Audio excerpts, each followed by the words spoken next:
আসসালামু আলাইকুম বন্ধুরা, দেখুন এটা কি পরিমাণ আটকাইছে, অনেক জ্যাম হয়ে গেছে। দেখুন আপনারা সবাই দেখতে থাকুন। এই যে দেখুন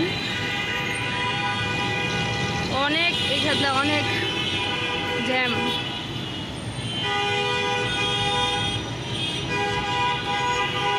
দেখতে থাকুন।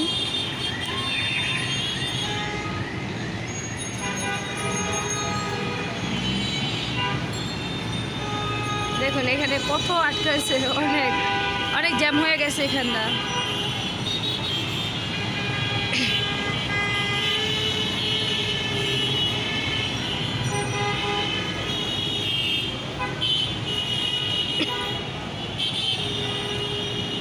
সবাই ভালো থাকবেন, সুস্থ থাকবেন। আল্লাহ হাফিজ।